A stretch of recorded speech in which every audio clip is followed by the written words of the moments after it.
Olá! Nós vamos falar hoje sobre o livro Originais do Adam Grant. Esse livro aqui, ó, muito legal, muito bem escrito, muito exemplificado, cheio de exemplos, histórias para dizer como os inconformistas mudam o mundo. Adam Grant fez o livro em 2017, foi editado aqui no Brasil pela editora Sextante, tem 384 páginas. E foi muito legal. Eu quero te contar como é que foi. Vamos comigo? Aqui eu vou falar os pontos principais, o que me chamou a atenção. Bora lá?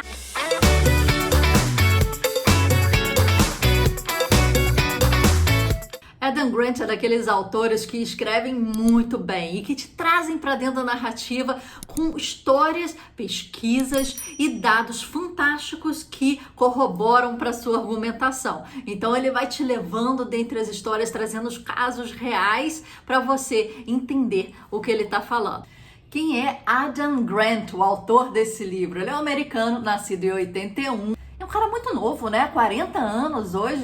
Hoje em dia dá aula como professor na Wharton College da Pensilvânia. É formado pela Faculdade de Michigan e ele despontou com seu livro Dar e Receber, esse aqui, ó, que saiu em 2013, um ano antes dos originais, que é de 2014, e fez maior sucesso. Ficou como top durante um ano na lista de Nova York. Adam Grant, ele é focado em psicologia organizacional e aclamado pela crítica. Seth Godin, J.J. Abrams, muitas pessoas gostam muito da sua escrita e da sua pesquisa. Adam tem várias palestras no TED Talk, em outros lugares aqui, e eu vou colocar na legenda as melhores palestras deles para você, se interessar, ver ao final. Mas vamos lá falar sobre o livro? Então, o que é originalidade para ele? É tomar um caminho menos trilhado, que vai contra toda a corrente, mas que no final ela vai trazer um resultado positivo.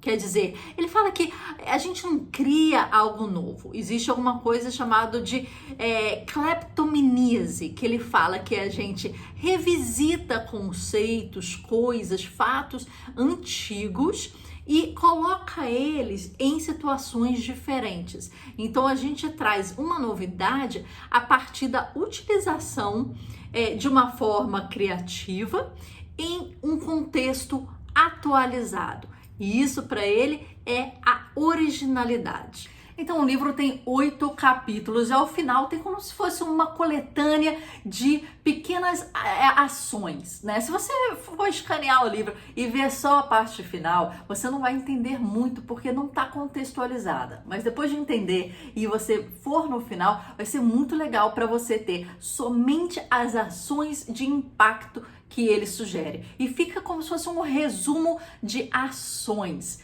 Muito, muito legal. Mas vamos aqui, ponto a ponto, alguns itens que ele falou. Não vou dar spoiler para você, mas a gente vai conversar aqui rapidamente alguns pontos importantes. O autor começa definindo o que é um inconformista e o que é um conformista. O inconformista, ele é uma pessoa que está sempre questionando. Ele questiona o status quo, quer dizer, ele questiona o que é padrão, né? Ele não leva assim, isso é feito assim há muito tempo e vamos deixar assim. Não, ele fala, mas por quê? Mas como é que eu posso fazer diferente? Mas como é que eu posso fazer melhor? Então, ele é um perpétuo questionador. Por quê? E ele vai tentar fazer as coisas com muito êxito e buscando muito sucesso, com foco muito determinado. A palavra empreendedor, pela raiz da palavra em si, quer dizer disposto a correr riscos. Mas ele fala que isso não quer dizer que o inconformista é aquela pessoa que vai correr o risco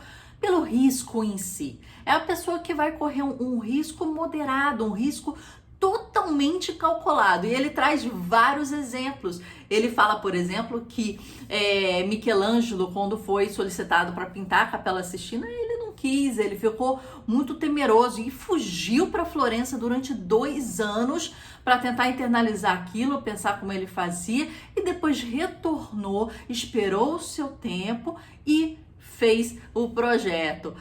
Copérnico, quando descobriu que o Sol dava voltas em torno da Terra, ele guardou sua descoberta, na verdade, um pouco de medo, né, do que ele estava descobrindo, da reação das pessoas no momento, mas ele guardou a sua descoberta 22 anos até ir a público e falar abertamente, né, sobre a sua descoberta. Olha como o processo é demorado e não tem problema. Uma pessoa que ela é inconformada, ela, na verdade, ela não corre risco loucamente.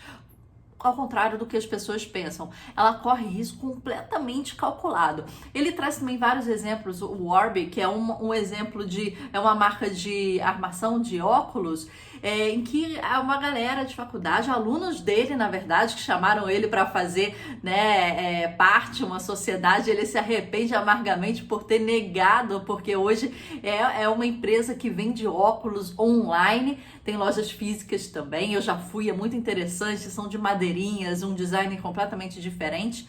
E os sócios falaram, não, eu estou preocupado com o meu projeto final da faculdade. A gente está fazendo essa empresa aqui como se fosse uma coisa à parte e vamos indo, né? Levou 6 meses para definir o nome da empresa e eles foram fazendo concomitante, sem largar a faculdade, sem, né, ficar desesperado. Eles, depois que terminaram a faculdade, o professor perguntou, e aí, agora vão ficar 100% na Warby, né, para dar uma decolada? Eles, não, a gente está querendo um emprego, a Warby é uma coisa extra, e de repente foi por isso que ele teve tanto sucesso. Não teve uma pressão financeira tão grande quanto poderia ter, e foi feito no seu tempo, e sempre questionando, né, o questionamento dele era, poxa, as pessoas não compram óculos online, não vão investir numa coisa dessas, mas eles foram testando tanto o mercado, fazendo o que eles chamam de MVPs, né, mínimo produto viável, e pequenos testes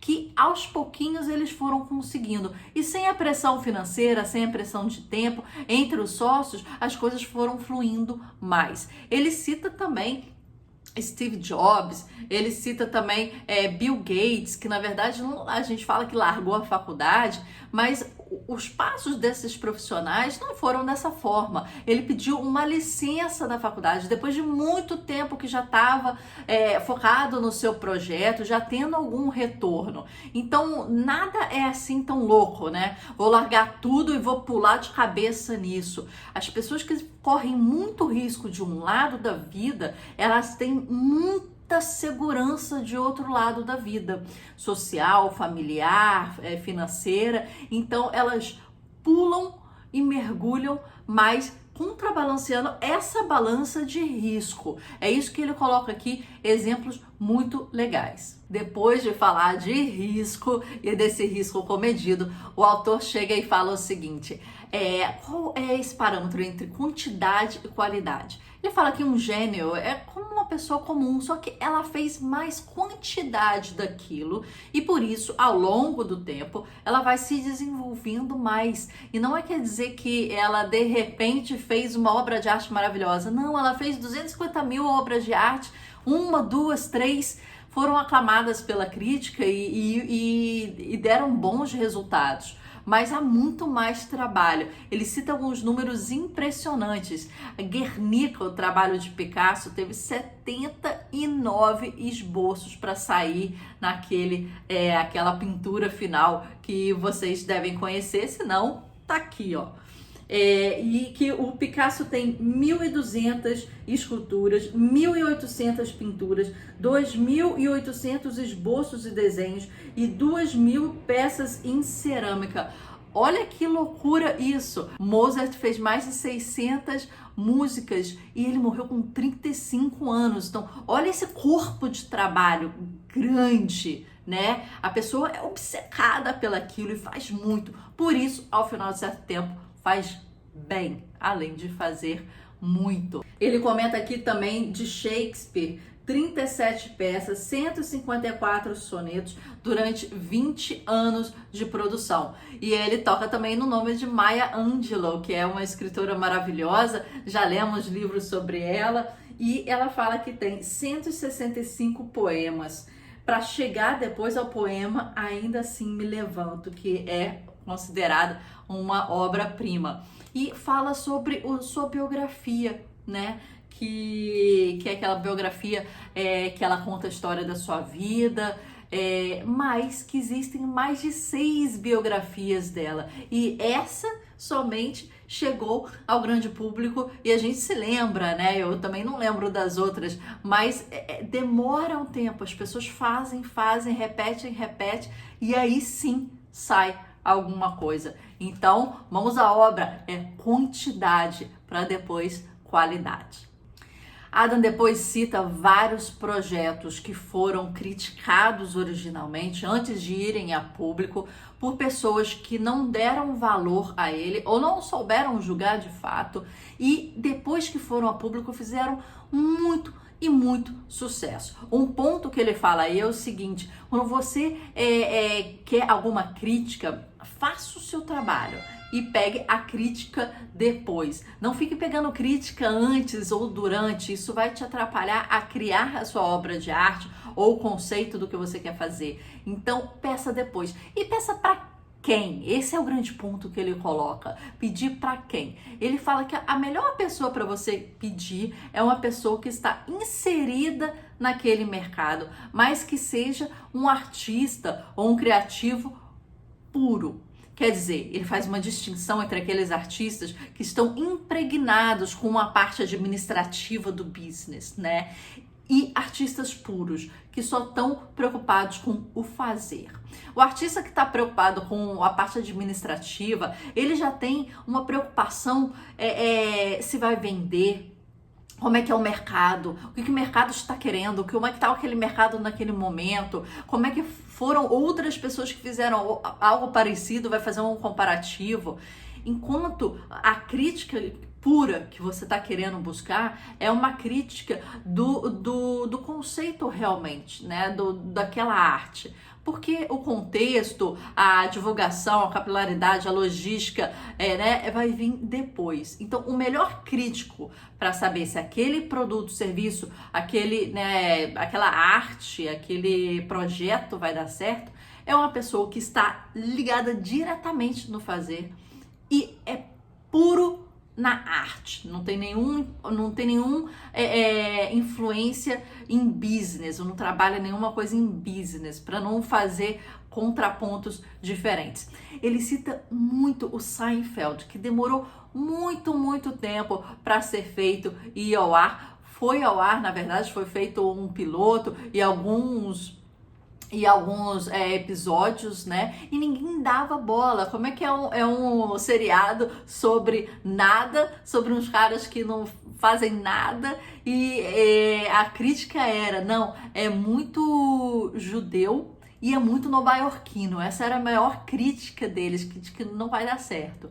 E aí, entre um show e outro, eles precisavam preencher a lacuna da programação, né? E aí solicitaram mais episódios do Seinfeld para preencher aquela lacuna. E aos poucos, preenchendo lacunas de programação, aquele seriado foi crescendo, foi tomando gosto, foi caindo no gosto do público. Mas muita coisa foi assim. Ele cita Star Wars, ET, Pulp Fiction, Diário de Anne Frank, Nárnia, Harry Potter e até produtos como Xbox e a impressora a laser. Tiveram críticas muito grandes e quase não vieram a ver a luz aí do seu público, porque tiveram críticos que não estavam entendendo o momento. Adam fala que o traço mais característico da tendência artística é a abertura. É você se abrir para o novo e para novas experiências. Uma pesquisa que ele coloca, ele fala que as pessoas que tiveram maior sucesso em sua originalidade, no seu campo, não necessariamente artístico, né, gente? A gente está falando aqui também de ciência, educação, o campo que for, né? Mas você trazer uma originalidade, uma ideia original e conceitos originais, né? Você precisa ter tido uma experiência de abertura a questões culturais e artísticas. Ele fala que pessoas que moraram em outros países, são bilíngues, tiveram acesso a experiências bem diferentes, né? Você vai para uma outra cultura muito diferente da sua, você vive em outro país, você aprende outra língua, você vai num intercâmbio e tem que se virar sozinho, você muda de cidade e fica sozinho. Essas experiências que te colocam à prova, né, de novas culturas, e você tem que lidar com aquilo e ver maneiras de você resolver os seus problemas, né, a partir de outros vieses, outras lógicas. Aquilo te dá base para depois você começar a desenvolver um pensamento mais original e mais criativo na resolução de problemas. Então, você se abrir culturalmente é um pré-requisito muito importante para originalidade. E aí tocamos no assunto da procrastinação. E qual é a conclusão? A procrastinação é muito boa para a criatividade. É isso mesmo que você ouviu. Mas ela é muito ruim para produtividade. Ele fala que tem vários artistas que utilizam estrategicamente a procrastinação. Quer dizer, eles começam a fazer e parece que depois pega aquilo e deixa na geladeira. Sabe aquele pão dormido que é melhor no dia seguinte? Aquela comida, aquela pizza no dia seguinte? Parece que faz e depois procrastina. Enquanto você está procrastinando, ele fala que o seu cérebro ainda está pensando naquilo, mas precisa de uma pitada. Muito importante isso, você lembrar que a procrastinação, ela não é uma procrastinação solta, ela é uma procrastinação estratégica. Então ela precisa de um fator primordial, a paixão por aquilo. Senão você perde totalmente o interesse e aquilo fica um deixa pra lá, um projeto na gaveta que nunca vai se desengavetar. Mas se você tem uma paixão e uma obsessão por aquilo e está fazendo uma procrastinação estratégica, você tem grandes chances de criar algo muito mais criativo, porque você fica desenvolvendo no seu pensamento sem parar de pensar, tomando banho, indo ao banheiro, correndo na praia, tudo, você está pensando naquilo o tempo todo. Então você aumenta aí o pensamento sobre aquilo e os resultados. Você começa a pensar em diversas maneiras de fazer, diversos ângulos de fazer, diversas formas de materiais e etc. para você construir aquilo, e estressa os pensamentos e o brainstorm em cima daquilo, porque você deixou um tempo para aquele pãozinho dormir até o dia seguinte. Então isso é muito bom se for estratégico. Depois o autor toca em pontos importantes. Um deles é o timing. Será que é importante você ser o primeiro a desbravar aquele mundo, ou se você for o segundo, né? Ele fala de colonizadores, que são os que vêm depois, e os pioneiros, os que vêm primeiro desbravando. Ele fala que os pioneiros, ele tem uma taxa muito grande de potencial fracasso, porque ele vai desbravando o mundo. E os colonizadores, essa taxa cai muito, porque eles aprendem com o primeiro, eles deixam o tempo, vão observando, deixam aí na frente e depois vão corrigindo e fazendo as coisas com mais um tempo para isso. Então, não ser pioneiro não tem problema frente a essas estatísticas que tem de fracasso e sucesso. Você só tem que estar ali na cola dele e aprendendo para fazer a virada aí, para você virar o primeiro do mercado depois de um bom tempo. Então o time é importante, mas ele não é imprescindível se você vier logo depois. Depois ele fala dos tipos de inovadores, né? Os tipos de inovadores conceituais e inovadores experimentais. E o que tem isso a ver com a idade, né? Quando que nós somos mais criativos e mais originais? Se é mais cedo ou se é mais tarde? Então, com esses dois conceitos de inovação, ele traz dois vieses para a gente pensar nisso. Os inovadores conceituais, eles vão ter um insight, vão ter um pensamento e vão formular uma teoria sobre aquilo. Então, isso normalmente é mais rápido, né? E as pessoas que desenvolvem esse tipo de inovação mais conceitual são mais novas, ele fala que uma média de 43 anos, para menos que isso. E depois, os inovadores, né, que trazem os experimentos experimentais, o que vai acontecer? Ele vai levar A ideia é para o laboratório, né, para o campo. Ele vai desenvolver um aparelho, ele vai desenvolver um protótipo, ele vai fazer aquela experiência e ver o que deu certo ou deu errado, fazer questionário, fazer perguntas. E isso demora. Quando é experimental, demora mais colocar na ação e ter um certo tipo de conclusão. Então, essas pessoas que são experimentais têm uma média de 60 anos de conseguir trazer algo de original para o mercado, né? E as conceituais, com um processo um pouco mais tranquilo, elas desbravam, despontam aos 40 e poucos anos ou até antes disso. Então isso depende muito. O terceiro ponto que ele coloca muito interessante para pensar assim, quando é que você tem originalidade e criatividade, ele compara muito a questões de irmãos.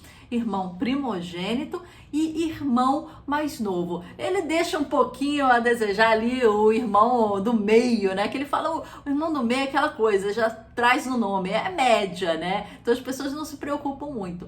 Mas um contraponto do irmão primogênito com o irmão mais novo, ele fala que o irmão mais novo ele tem de ser mais criativo, mais original, mais destemido. Ele fala isso por quê? Porque ele fala que a preocupação e a educação dada ao irmão mais velho, ela é muito mais forte do que o irmão mais novo. Então a preocupação é, como ele coloca uma coisa interessante, que ele fala assim, o primogênito ele é educado e criado para o sucesso. Então, tem a preocupação se ele vai para a faculdade, tem a preocupação como é que está o estudo, como é que estão as notas, se está seguindo, né, as coisas do pai, da mãe, da família, e se está preenchendo os requisitos que ele fala de moral, de costumes, de as expectativas da família, né, quanto a ele. Então, o que ele vai fazer na faculdade, como que ele vai ser de carreira, se ele está tendo nota positiva. E a partir do momento que a família tem aquilo preenchido, né, conforme as expectativas dela, o filho mais novo, que pode ser depois de uma escadinha ou direto, né, o filho mais novo, ele já vem rebelando isso, porque como já está preenchido, a família já está, às vezes, muito satisfeita. Ah, meu filho vai ser médico, vai ser engenheiro, vai ser isso, vai ser aquilo, já está se sustentando, está saindo de casa, tá não sei o quê.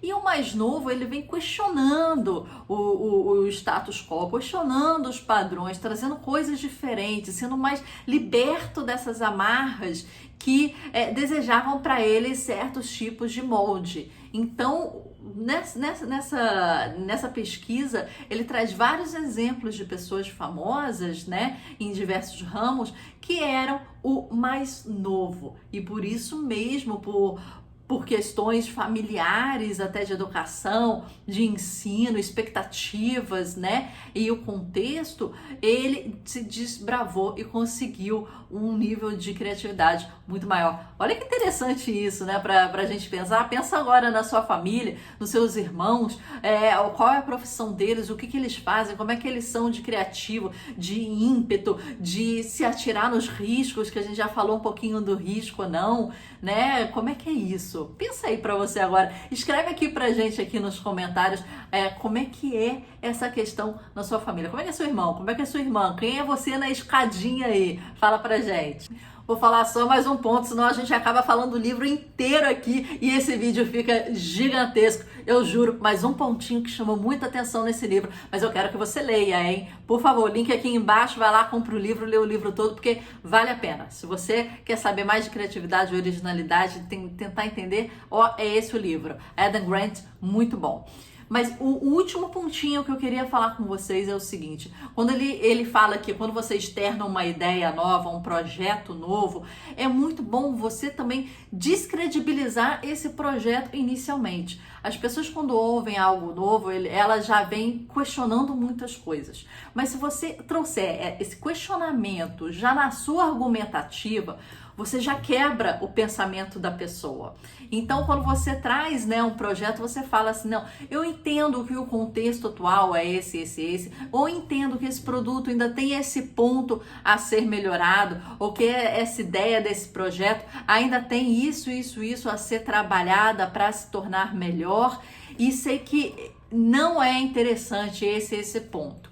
Mas Então você quebra, ele traz exemplos disso quando você está fazendo um pitch, né? Quando você está fazendo tá mostrando o seu projeto para querer, sei lá, um patrocínio, um apoio, ou, sei lá, um endosso de alguém, né? Vamos supor, o diretor de uma escola que você quer colocar o seu projeto lá para acontecer.